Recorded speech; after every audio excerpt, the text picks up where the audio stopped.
The first principle in the science of getting rich. Thought is the only power which can produce tangible riches from the formless substance. The stuff, from which all things are made, is a substance which thinks, and the thought of form in this substance produces the form. Original substance moves according to its thoughts. Every form and process you see in nature is the visible expression of a thought in original substance. As the formless stuff thinks of a form, it takes that form. As it thinks of a motion, it makes that motion. That is the way all things were created. We live in a thought world, which is part of a thought universe.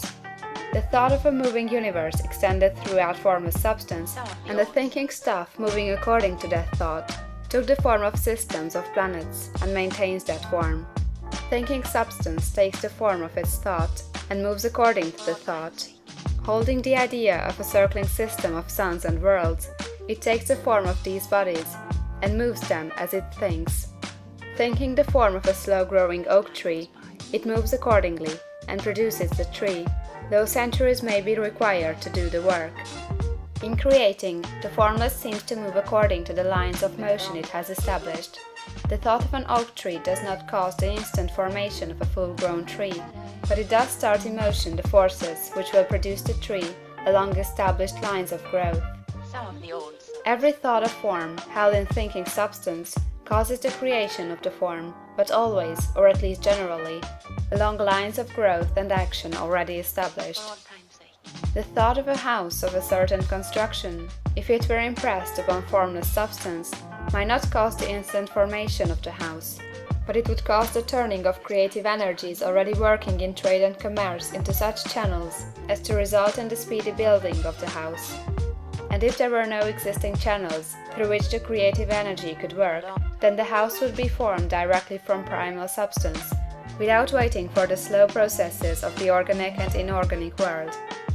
No thought of form can be impressed upon original substance without causing the creation of the form. Man is a thinking center, and can originate thought. All the forms that man fashions with his hands must first exist in his thought. He cannot shape a thing until he has thought that thing. And so far man has confined his efforts wholly to the work of his hands. He has applied manual labor to the world of forms, seeking to change or modify those already existing. He has never thought of trying to cause the creation of new forms by impressing his thoughts upon formless substance. When man has a thought form, he takes material from the forms of nature, and makes an image of the form which is in his mind. He has so far made little or no effort to cooperate with formless intelligence, to work with the Father. He has not dreamed that he can do what he seeth the Father doing. Man reshapes and modifies existing forms by manual labor. He has given no attention to the question whether he may not produce things from formless substance by communicating his thoughts to it. We propose to prove that he may do so, to prove that any man or woman may do so, and to show how. As our first step, we must lay down three fundamental propositions. First, we assert that there is one original formless stuff, or substance, from which all things are made. All the seemingly many elements are but different presentations of one element.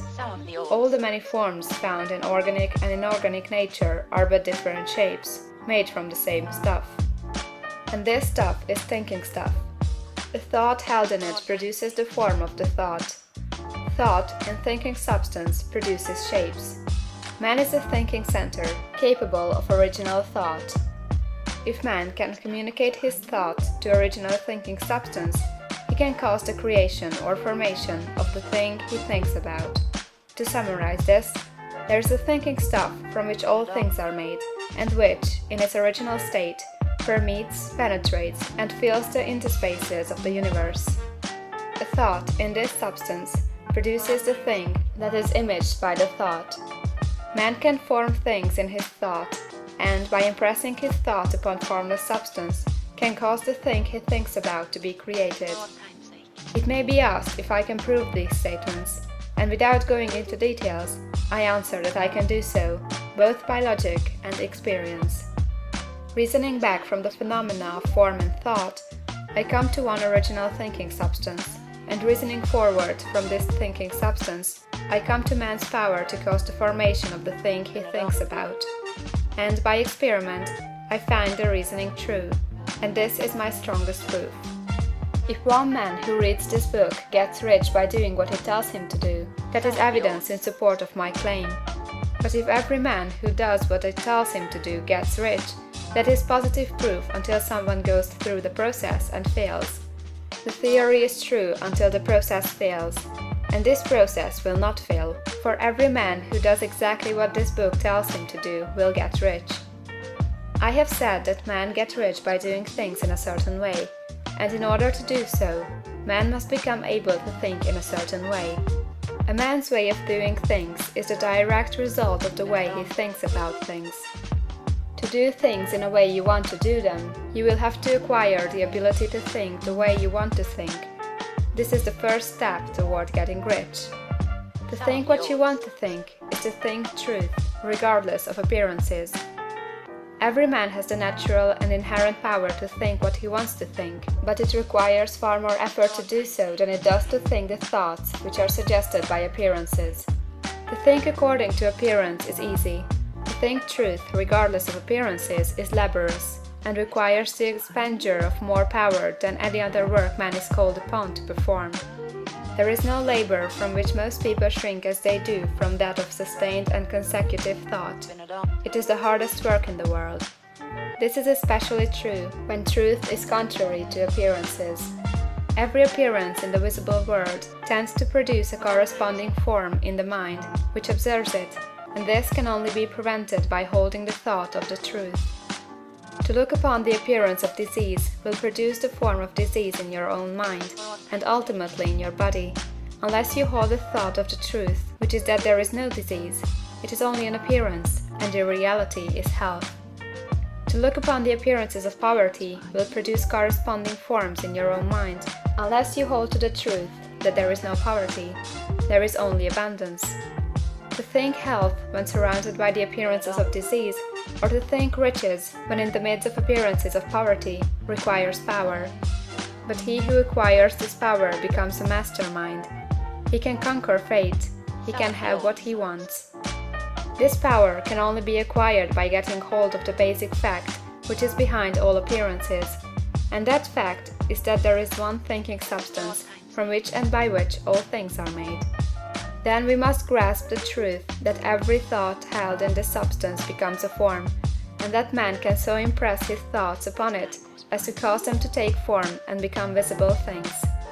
When we realize this, we lose all doubt and fear, for we know that we can create what we want to create, we can get what we want to have, and can become what we want to be. As a first step toward getting rich, you must believe the three fundamental statements given previously in this chapter, and in order to emphasize them, I repeat them here. There is a thinking stuff from which all things are made, and which, in its original state, permeates, penetrates, and fills the interspaces of the universe. The thought, in this substance, produces the thing that is imaged by the thought. Man can form things in his thought, and, by impressing his thought upon formless substance, can cause the thing he thinks about to be created. You must lay aside all other concepts of the universe than this monistic one, and you must dwell upon this until it is fixed in your mind, and has become your habitual thought. Read these creed statements over and over again, fix every word upon your memory, and meditate upon them until you firmly believe what they say. If a doubt comes to you, cast it aside as a sin. Do not listen to arguments against this idea. Do not go to churches or lectures where a contrary concept of things is taught or preached. Do not read magazines or books which teach a different idea. If you get mixed up in your faith, all your efforts will be in vain. Do not ask why these things are true, nor speculate as to how they can be true. Simply take them on trust. The science of getting rich begins with the absolute acceptance of this faith.